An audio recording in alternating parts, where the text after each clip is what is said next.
Bonsoir chers étudiants, j'espère que vous allez bien et que vous n'avez pas laissé tomber vos études pendant cette période de confinement. Alors avant de commencer cette première séance, je vais vous expliquer comment on va organiser notre travail à distance. Donc la première étape, c'est qu'on va vous poster le lien de la vidéo sur le groupe de Facebook du centre.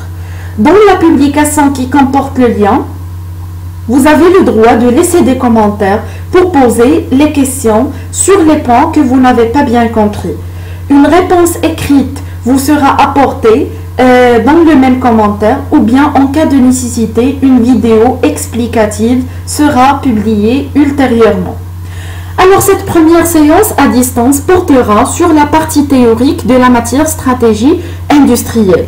Donc comme vous savez, votre professeur vous a déjà communiqué sur son site le cours détaillé, le résumé ainsi que les études de cas. Donc aujourd'hui, on va démarrer par un résumé élaboré sur la base du cours détaillé du professeur Raja. Donc tout d'abord, l'intitulé de cette matière se compose de deux mots, stratégie et industriel, qui méritent d'être définis. On commence par la définition de la stratégie. Donc la stratégie, c'est une description de la façon par laquelle l'entreprise se propose de mobiliser ses ressources, accroître sa compétitivité et développer de nouvelles actions. Autrement dit, une stratégie consiste à définir un ensemble de décisions qu'une entreprise doit prendre afin de réaliser ses objectifs. Donc suivez avec moi. Une entreprise doit tout d'abord fixer des objectifs. Après avoir fixé ses objectifs, elle doit élaborer des stratégies qui vont lui permettre de réaliser ses objectifs. أولا بالعربية نقدروا نقولوا بلا لا استراتيجي هي مجموعة من القرارات اللي كتاخدهم الشركة باش تحقق الأهداف ديالها. Donc, pour fixer cette stratégie ou bien la démarche de fixation de cette stratégie, de son application et de son contrôle passe par plusieurs étapes.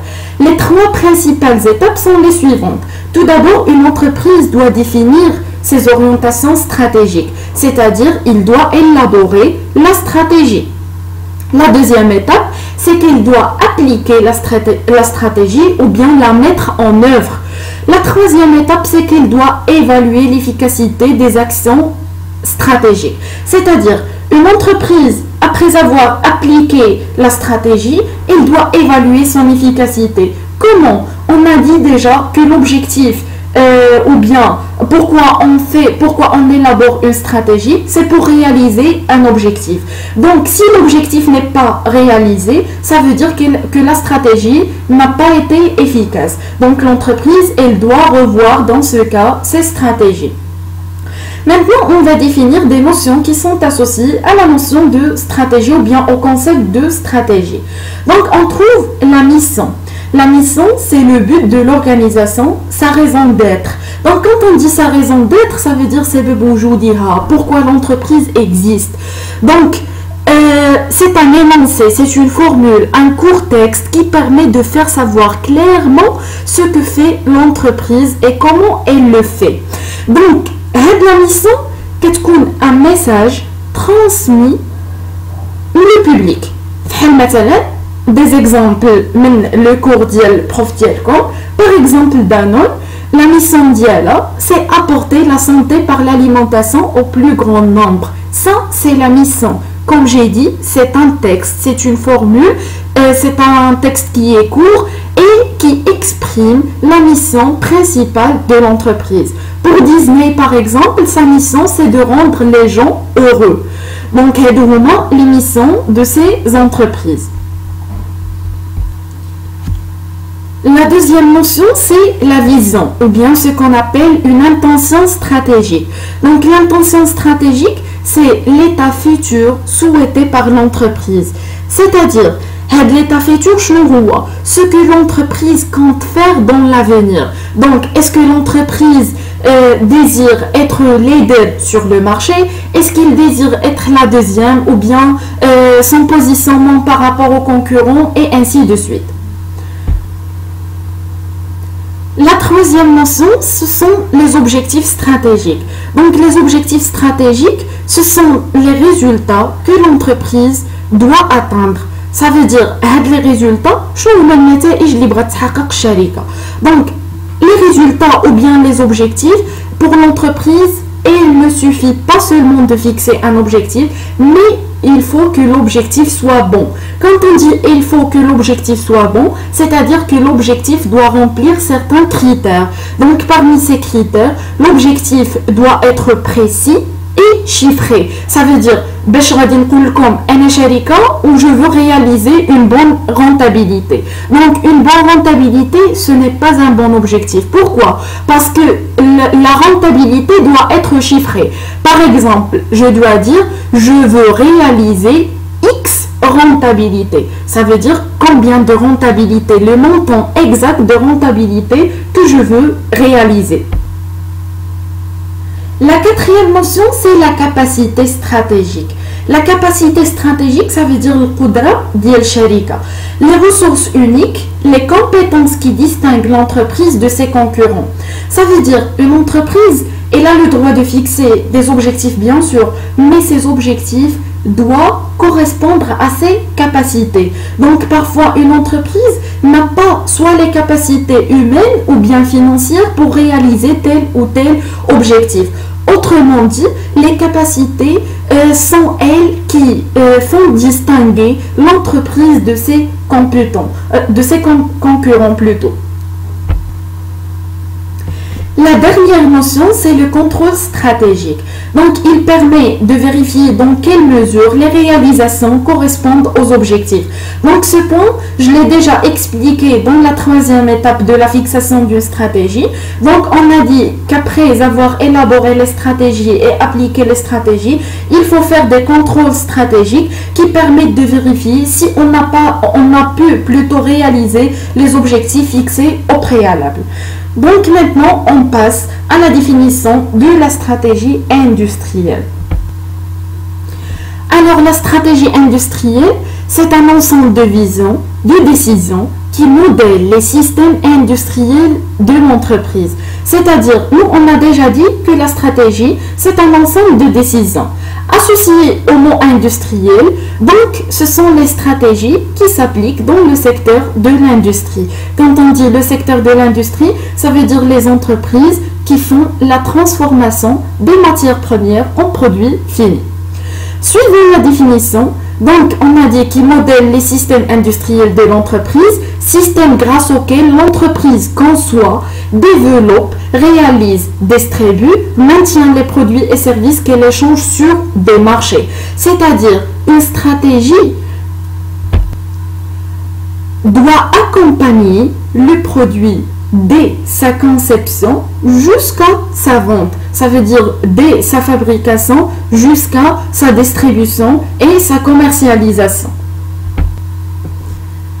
Alors maintenant, on va expliquer le concept du système industriel. Donc, le système industriel, tout d'abord, on commence par une information des énergies, des matières. Des informations, c'est-à-dire une entreprise existe, elle doit décider qu'est-ce qu'elle peut fabriquer ou bien quels sont les produits qu'elle va concevoir. Elle doit désigner les stratégies ou bien plutôt les énergies nécessaires à la fabrication des produits décidés et puis elle doit acheter bien sûr les matières premières pour la fabrication nécessaires pour la fabrication de ce produit.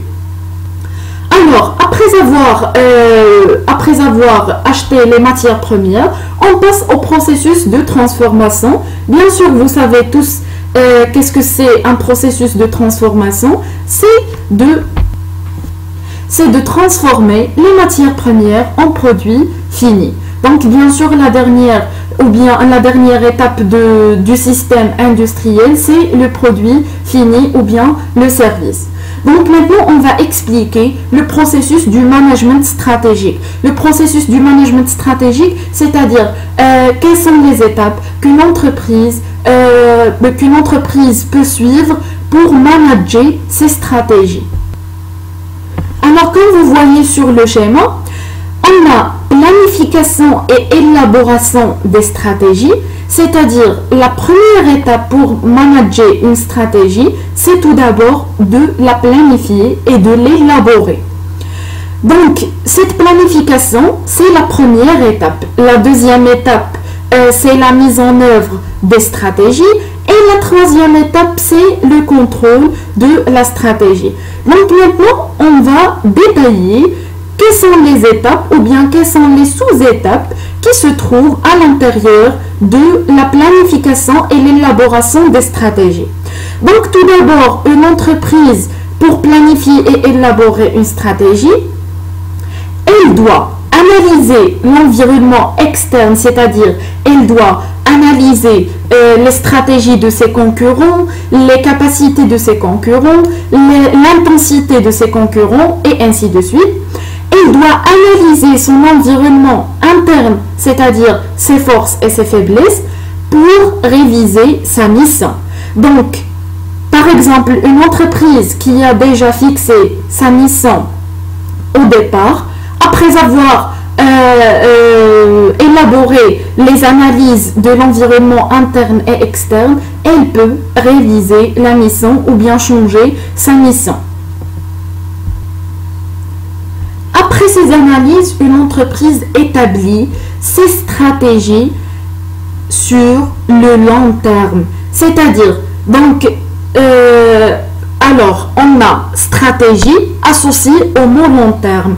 Donc, parce qu'on a souvent cette confusion entre le mot stratégie et le mot politique. Donc, quand on parle des objectifs sur le long terme, on parle de la stratégie. Quand on parle sur la réalisation des objectifs sur le court terme, on parle des politiques. Donc ça, c'est la première étape de la planification. Après cette étape, l'entreprise a déjà élaboré sa stratégie, elle a déjà fixé ses stratégies. Donc maintenant, on passe à la deuxième étape, c'est l'étape de la mise en œuvre des stratégies ou bien de l'application des stratégies. Donc une entreprise dans cette étape, elle doit allouer les ressources nécessaires. Qu'est-ce que ça veut dire allouer les ressources nécessaires? C'est-à-dire alors l'allocation des ressources nécessaires بالعربية هي تخصيص الموارد اللازمة لتطبيق هذه القرارات. Donc on a une stratégie, on doit l'appliquer. Bien sûr, une stratégie nécessite, comme on a déjà mentionné, des ressources financières, des ressources humaines. Donc on doit définir par exemple quel est le budget qu'on peut allouer à la stratégie, quelles sont les ressources humaines nécessaires pour la réalisation de la stratégie. Donc la troisième étape, c'est quoi? La troisième étape, c'est bien sûr l'évaluation et le contrôle, c'est-à-dire on doit réviser ou bien on doit savoir si cette stratégie nous a permis de réaliser les objectifs. Si dans le cas de la réponse positive, c'est-à-dire l'entreprise a pu réaliser ses objectifs grâce à la stratégie, c'est-à-dire que l'entreprise peut maintenir ses stratégies pour d'autres projets. Dans le cas contraire, l'entreprise doit réviser et doit revoir et doit changer ses stratégies.